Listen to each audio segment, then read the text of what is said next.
You are listening to the People Centric Podcast, where we talk through the toughest challenges that people face at work and give practical advice to fixing those challenges. Thanks for joining our movement to create workplaces that are happier, healthier, aligned, and empowered by putting people at the center of all that we do.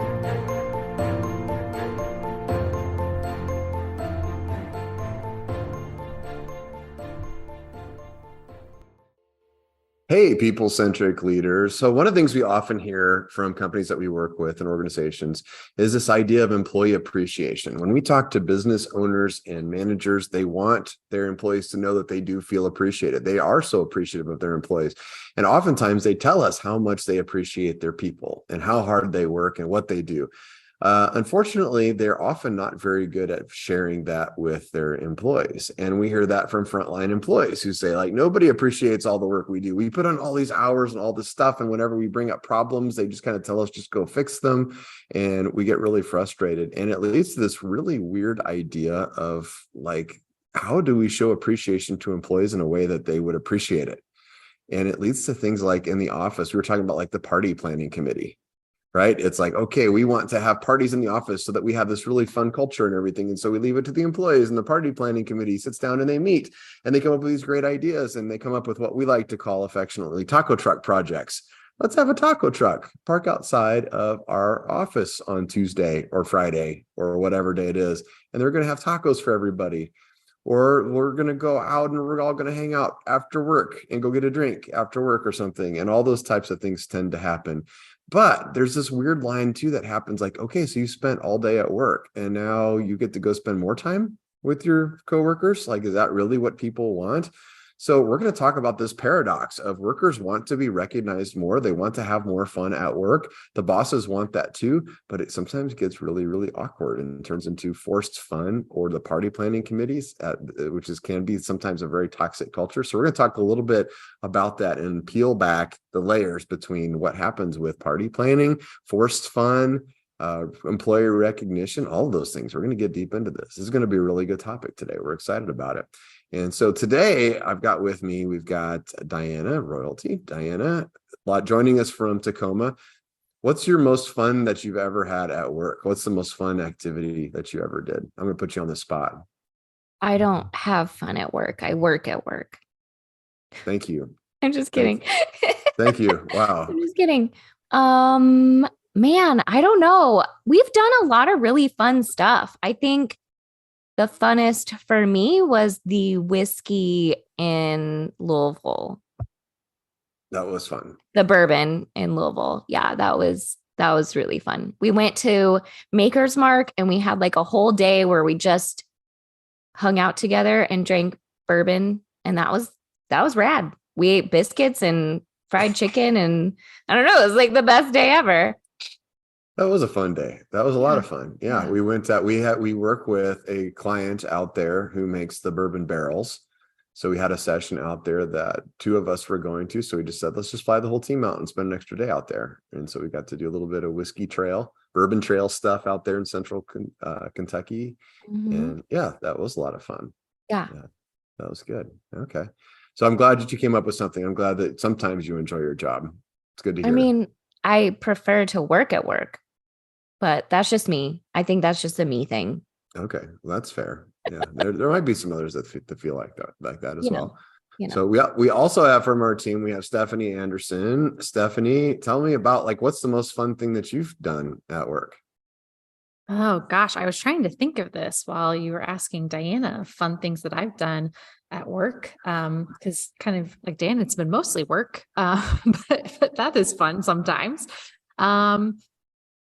I worked in an organization once that used to like do like fun, like Top Golf, Big Shots Fridays. And that was always super fun with the team because it was just like, hey, let's just all leave the office at 3 and just be done and go hit golf balls rather unsuccessfully on my part. But the snacks were always very good, which made me happy. And it was a great kind of lead into the weekend, but also was kind of no pressure of like, sometimes then people would just come hit one golf ball and go home. And it was like, great, here's some extra time. And sometimes that's really fun just to have time.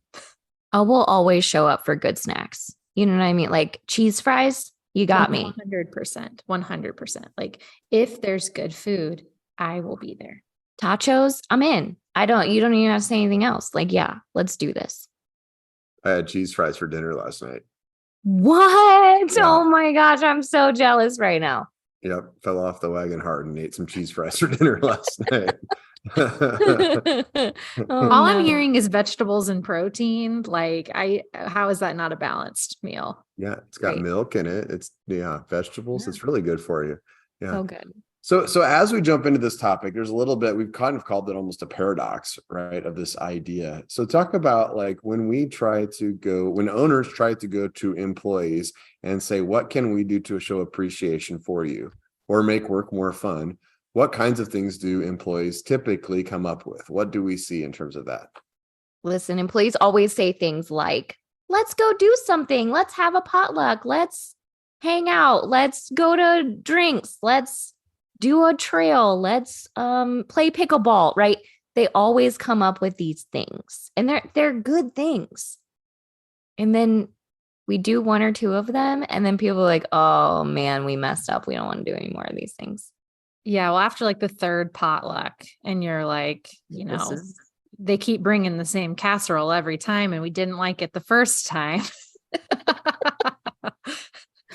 Like these ideas get stale really quickly, which I think is so disappointing to leaders and owners because they're like, oh, wow, like it was great the first time. And why does all of a sudden like it sucks now and nobody wants to come or bring their grandma's casserole? Maybe we were too mean about the casserole. Man, someplace I worked at used to have themed potlucks every month. And so then we just started bringing the same things, but calling it something different. Like the one that sticks in my mind is we had a coworker, his name is Tim. He used to bring jalapeno corn every time. And it was like, this corn casserole is really good. Everyone liked it. But he just changed the name of it every time to make it match the theme. So if it was Halloween themed, he was like, it's spooky jalapeno corn. But it was the same thing every time. I love that. That's such a great adjustment. I've seen lots of companies who will do something like that and get into a cadence of a regular thing. It's kind of like the Office episode where Jim decides to combine all the birthdays for the month because they're all getting tired of that.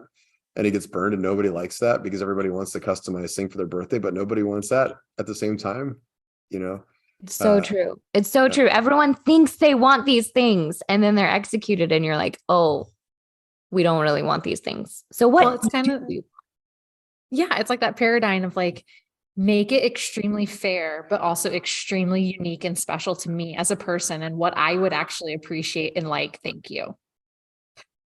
Yeah. Just me, does every single me in the company, if we could just come up with something super customized and all of that, so why do you think it happens like that? Why do we get into that kind of fun stuff and the employees start to plan it and they focus on those kinds of things, but then why does it fall apart or why does it get kind of stale pretty quickly? Any thoughts on that? I mean, I think everybody it's that theory, right? In theory, I do think it's fun to hang out with people I work with. I do think the team building stuff is important. I do love getting together with you guys most of the time. In theory, all of these things sound like team building. It sounds like fun, but I do think that the first one is fun. I think most people enjoy the first one, the first potluck, the first taco truck, the first whatever. And then once you start getting in some weird cadence where it's expected, then it's no longer fun because now it's an expectation. Yeah. And it's interesting that the expectation doesn't have to even be set by management. If the rest of the team sets it, I've seen companies that get into a rut, even the employees that lead that, right? What happens though when then it comes from management and management starts to insist on it or endorse it? Does that get stale faster because people start to see it? Like you just kind of suggested that even if the employees create it, they get stale. Does it worse when management does it? I think so. It's why I struggle to like bring up to our team, like, should we go have fun together?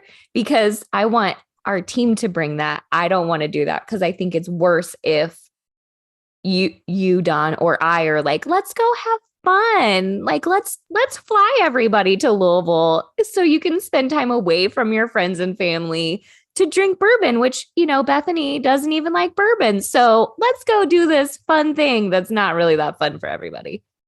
Well, and I think it's a little bit terrifying to be that leader in the organization, right? To like pick the fun, because what if you pick the wrong fun or no one likes it? Now suddenly it becomes really easy to start pointing a finger and being like, well, I know it wasn't very good, but it was just Stephanie's idea. Like she kind of likes that. Or in a toxic work culture, then it can become very like blamey and judgy if you don't understand me and you don't have any pulse on what we all would like or what we would do. So I think a lot of times leaders just throw it to their team, honestly, just to so as to not be the one who gets blamed when the fun sucks or the people don't like the 15th t-shirt that you created for them. And now I have a drawer full of swag and the boss keeps spending the money this way versus like, well, they asked for more t-shirts. Yep. And I also think managers can talk themselves out of fun things because of things like cost and liability and risk mitigation. I mean, I have heard so many managers be like, well, we can't do that because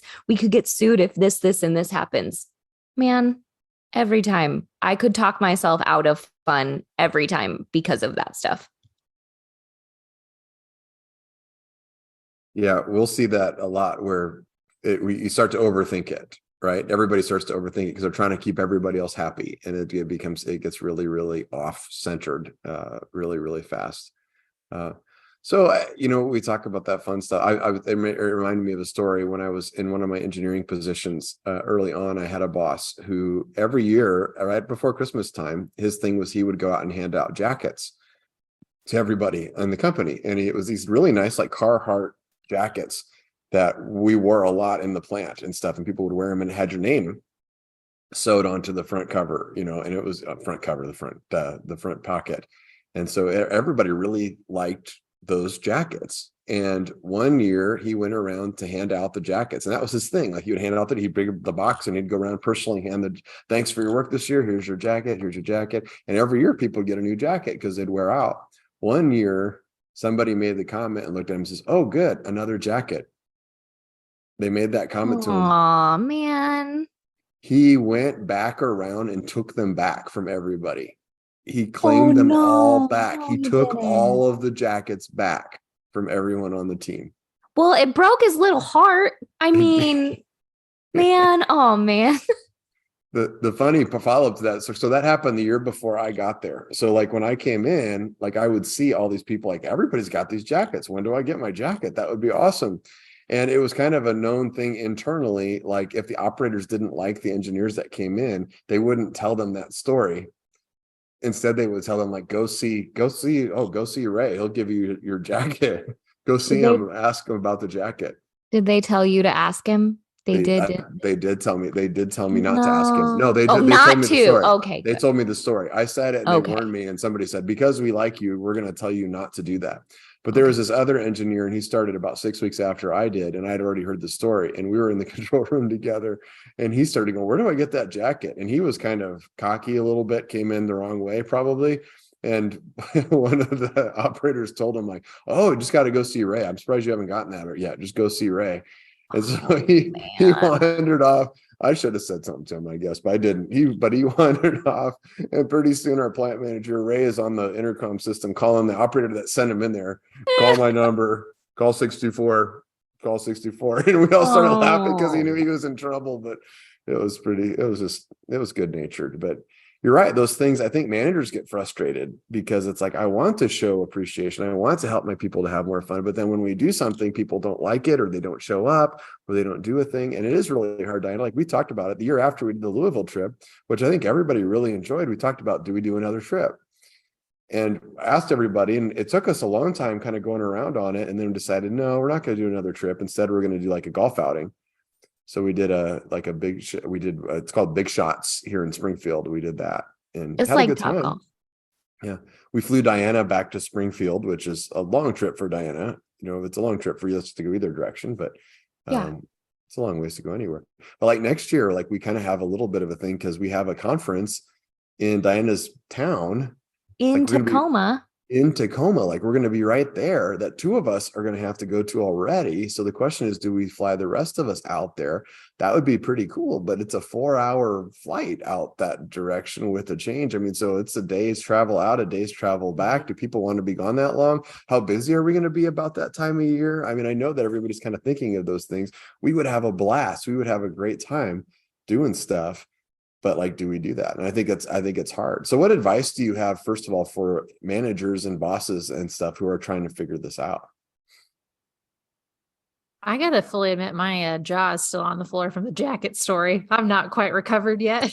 Of like the pendulum from fun to rage swung so quickly. So fast. So quickly in that story.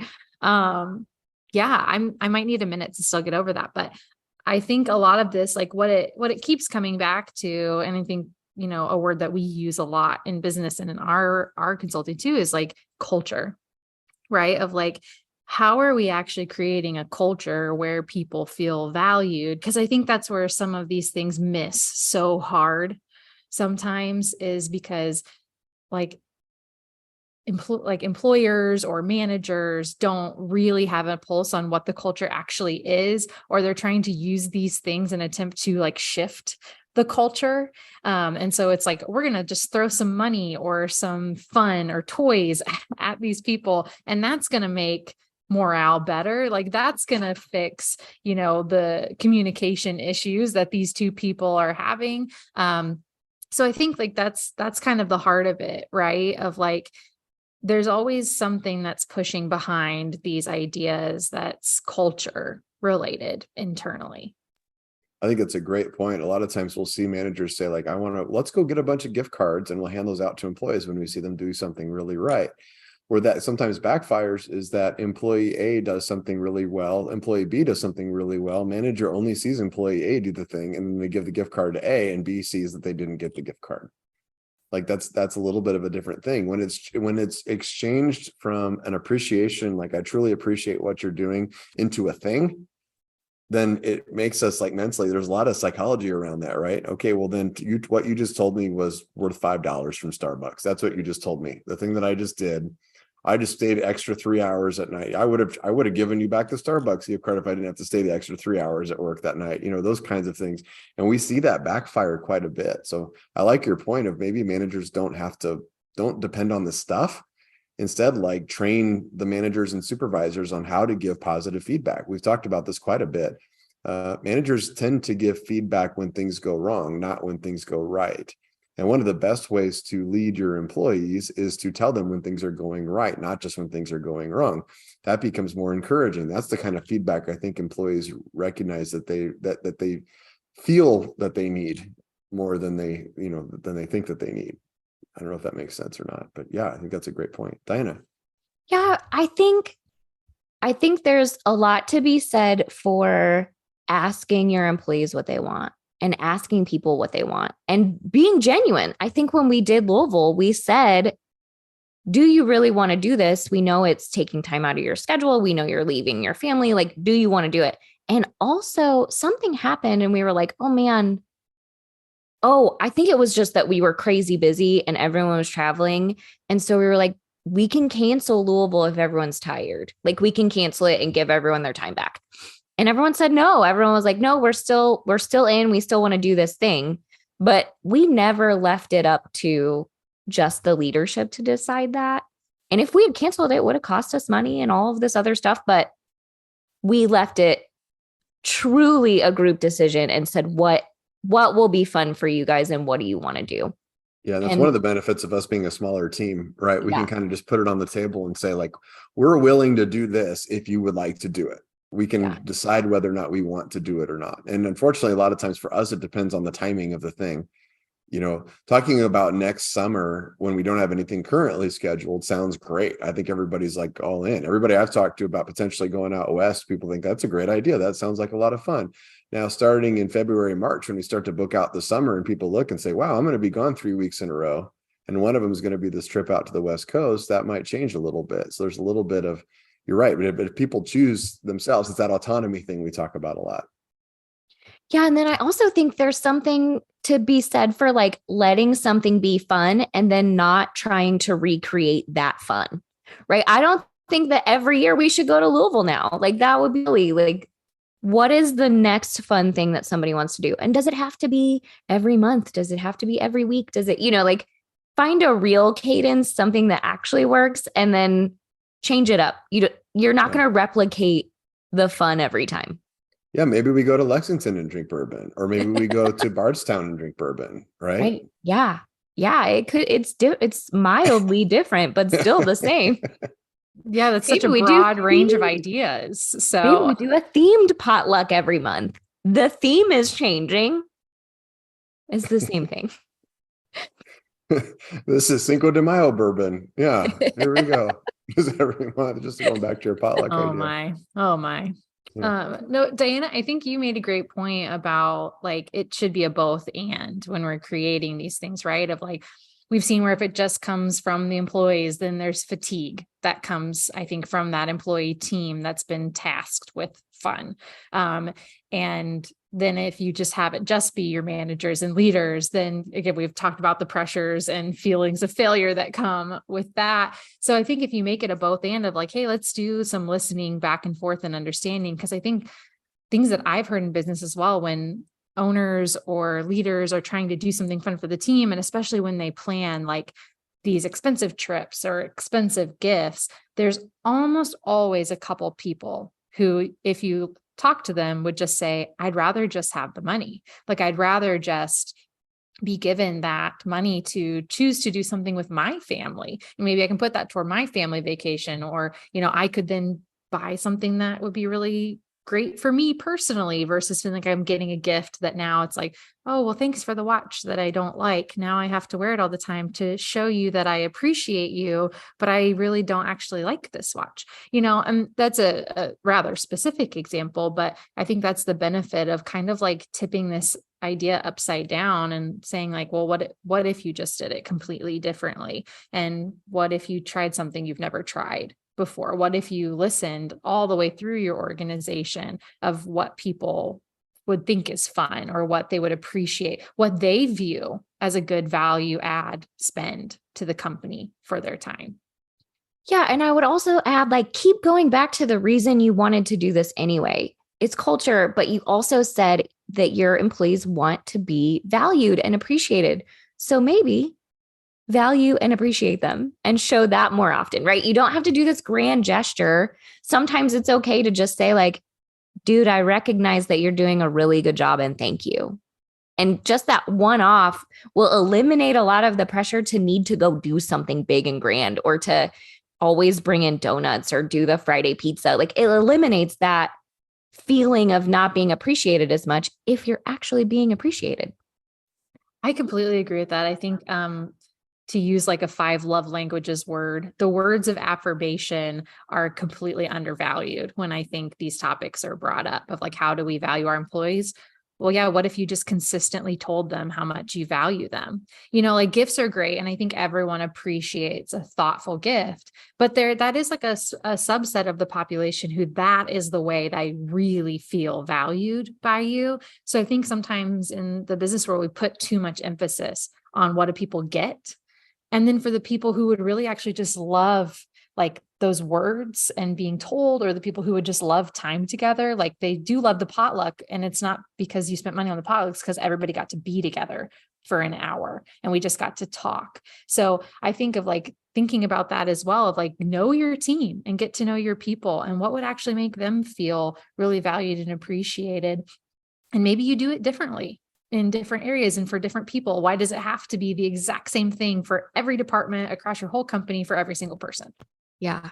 Yeah. I know Don does give me appreciation different than he gives other people. Like he knows that I like very specific appreciation. I don't want him to just be like, thanks for all you do. I want him to be like, thank you for doing this, this, and this. And this was awesome. And you rocked at this. And I appreciate that. Like, I want specific appreciation. And I think he does know that because he does it differently for me, I think. But I also think that it's so important to vary it. because I'll never turn down a taco truck. You want to send a taco truck? Yes. Never gonna not appreciate a taco truck, but it's not going to make me feel intrinsically motivated. I love that. Thank you for also saying we're not against taco trucks, because not against taco trucks. Pro taco truck. Very pro tacos. Yeah. Yes, we like tacos. So pro tacos. That's fantastic. Some of it, I'm going to drop a truth bomb, and I'm going to ask another question here. This is going to the execs and the business owners on this call here. Okay. I think sometimes if we dig down to it, and I'm taking this not only from the conversations I've had with some of you, but also just for myself, if you really are honest with yourself, the reason you really want to do the really big hit stuff for your employees is more about your ego than it is about really, truly showing appreciation. That's a bomb, isn't it? That's hurts. A truth bomb. That hurts. That's a truth bomb. Hits close. Yeah. I was just thinking, as you were talking about the Louisville trip, like we did have a really good time on that, but I was thinking about how many times I've told people like, yeah, we flew our entire team out to Louisville. And I realized, like, why did I say that? I'm saying that because look at how generous I am. Look how great we are. It does sound amazing, but our entire team is like 4 people. So it's not really that big of a deal. There's 5, Diana. Back then there wasn't. Back then there was 4 of us. That's true. Yeah. But yeah, it's so make sure that you're doing that for the right reasons, like really gut check yourself. And like I've seen people do like really lavish vacations and things like that. And then they are very, very quick to talk about it outside of all the great things that they're doing. And I think, by the way, employees notice that too. Like that you just say you didn't do it just to appreciate it. You did it to kind of highlight what it is what they did. So I think there's some really good advice in there. We talked about kind of mixing it up. We talked about it's not about the stuff that you're giving. It is sometimes just about the words. I want to go a little bit different direction, talk about different mechanism that sometimes we see this happen. And I think some owners may be thinking about this as they hear this, is you want to get employee feedback. So you go to your employees and you do a survey or something like that. Or maybe you even form a team of employees and you say, okay, what things can we work on to make this better? You create them a lot. They have all kinds of names. It's the culture committee. It's the sunshine group. It's these are real names of groups that I know we've seen and stuff like that. There's nothing wrong with what we're saying here, but I know that owners sometimes complain that those turn into taco truck type committees and fun committees. They just tend to go that way. And sometimes owners and leaders aren't trying to do that. It's like you're not engaging anything meaningful. You're only engaging in the surfacey kind of things. It's all about you. It's about your employee experience, that kind of stuff. You're coming up with those ideas. Why does that happen? Why do we see that happen frequently? And what can businesses do to get them to do more meaningful type projects? I think one thing that I almost immediately notice about those type of committees or groups is they're not actually given real problems to help solve. And so it starts feeling pretty meaningless pretty fast because it's, we're voting on the company t-shirt design again. And I'm sorry I brought up t-shirts several times. I don't mean to knock t-shirts. Great idea. But I think it starts feeling really purposeless really quickly because these are people that are inside your company. They are working in your company. They're often frontline people that are brought into those type of committees to help add value. And they're sitting there thinking, okay, everybody's out here trying to solve this massive problem. And now I'm sitting here in this 1-hour meeting talking about what fun we're going to have or what things we're going to do. So I think that's one of the biggest misses of those committees is actually give them real world stuff and real business things that they can work on. What could they actually help you figure out and improve in your company that would make day-to-day life working in your business better, that would bring people joy. And that's a very undervalued fun in that respect. Yeah, I love that. When we see those committees formed, they're often just said, what do you think? What do you want? What do you feel? And too often the employees just feel their work experience.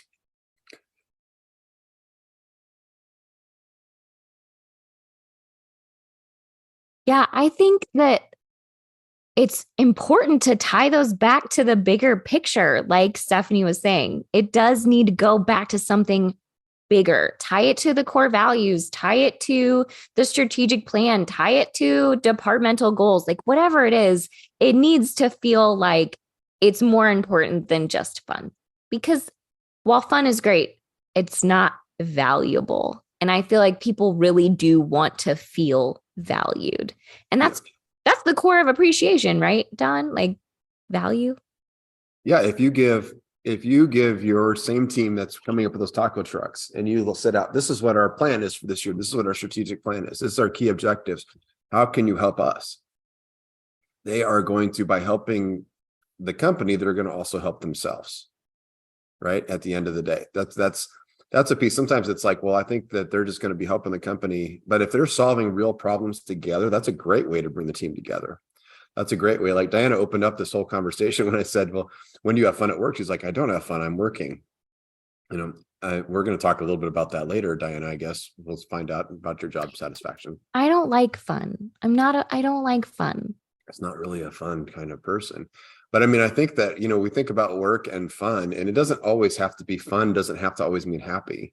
It sometimes can mean fulfilling. If we're doing really good work and you feel like there's a purpose and you feel like you're accomplishing something together, that doesn't have to be fun, but it is something deeper than fun. It's fulfilling. It's good practice, right? This last week, like we were talking about our schedule, and it's been crazy. Like we've had a really crazy schedule. We've done multiple strategic plans for companies last week. We did a lot of travel as a team. There's been just a lot of stuff going on from that. And Diana and I were talking a little bit this morning. She was like, man, we got another busy week this week. Like, are you okay? And I'm like, yeah, you know what? Actually, we feel really like we've had some successful meetings with clients. We feel really good about what they're doing. That puts fuel in your tank. Don't rob your employees of that. Don't sit down and say like, oh, it's not about the work that you do on a day-to-day basis. It's really more about how many Starbucks coupons I give you or t-shirts I hand out or trips to Louisville that we do. It's not about that stuff. It is really, if you can find meaning in the work itself, that builds a strong culture. Yeah, the things that you said you enjoyed last week were when clients said thank you and this was awesome and they found value in it. Like, and that stuff is motivating. That stuff keeps you going. That's what fuels you and keeps refilling your tank time and time again. Tacos, still helpful. Tacos, good. But when one of your clients literally stands up and says, you missed your calling, you could have been a stand-up comedian. That is what I'm talking about. Who said, I got to make a call. Who said that? Who said it? Sure. I don't want her to get in trouble, but she was very insightful because when I find out, I'm going to call them and tell them that we still have to work with you and your giant ego. So back it down. You are a fun black hole, Diana. And you are a thief of joy. A thief of joy. Thief of joy. Okay. All right, I gotta down, jump in the middle. You're both doing great. We appreciate and love you both. You have both valuable roles.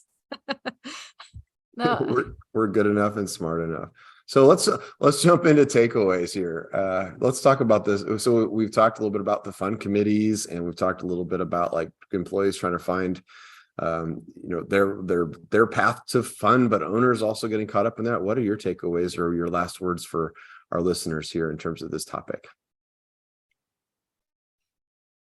I think for me, Don, you said something that really kind of hit home of like connecting this to your mission. I feel like even a lot of the companies that I've interacted with so far at People Centric have such human focused mission statements. And they're really, as an organization, focused on the change that they want to see happen in the world as a result of their business, how they're going to impact people's day-to-day lives, how they're going to serve their employees. So I think with this of like, don't let that get pushed aside just for the sake of like doing fun stuff and like the razzle dazzle of, corporate America, of what they kind of expect you to do as a leader for your employees. Of keep focused on that. How do you keep adding and building value toward that mission for your employees? Give them real things that they can contribute to that make them feel like not only am I helping fulfill this awesome mission that I believe in, which is why I came to the company, but maybe then it starts feeling like, wow, this is really my personal mission as well. And how cool would that be if all your employees felt that way? Ooh, I love that. Diana. I love that. Mine sort of ties to that, and it's the human part of it, right? Know the humans that work there and appreciate them how they want to be appreciated. I think you said that earlier, Stephanie, of like, know what they want and give that to them. I think that's very cool. And still do the employee appreciation day or whatever and bring the taco truck, but know what your employees really want and appreciate them often in the way that they like to be appreciated. And do that with your coworkers too. I think we do a great job of calling each other out and saying like, hey, Bethany, thanks so much for doing that. You rocked it. Hey, Stephanie, you're very cool. Thank you for doing that. And I think that helps too. Like, it's not just boss appreciation, it's coworker appreciation. I agree. And if your employees don't want the taco truck, you can find our address on the website and go ahead and just send those tacos our way. That's right. Every time. We would appreciate that for sure. Yeah. So in all of these ideas of appreciation, what occurs to me is that none of them will always work. You can't capture lightning in a bottle, right? So the thing that the great Louisville trip or whatever that is, that there's temptation to keep doing that over and over and over again, and then it becomes forced fun. But the only thing that does work consistently is really good, authentic, positive feedback. Authentic, mission-driven, positive feedback is what works consistently. And I think that's our message to everybody. If you're an employee and you're looking for more appreciation, look for ways that you can help the company. If you're a manager and your employees, you want them to feel appreciation, just tell them. Just tell them when you see the things that they're doing and that's great. And then link it and show them the impact of the work that they make. So hope you enjoyed this episode. Hope you enjoy your next office party. Hope you're not looking at each other really weird with that gift card that's on your desk or the t-shirt that you're wearing right now at work, because I think remember too that those were all done with good intentions at the end of the day. So we hope that you enjoyed this episode, and we will see you next time. Thank you for listening to the People Centric Podcast. We are so grateful for you joining us every week. If you like this content, please like and subscribe. Also, feel free to share on your social media with everyone that you know. It really does help us. If you would like to contact us, I have put our information in the show notes. Please reach out anytime. We love hearing from you. We will be back next week with a new topic. Until then, be well and lead well.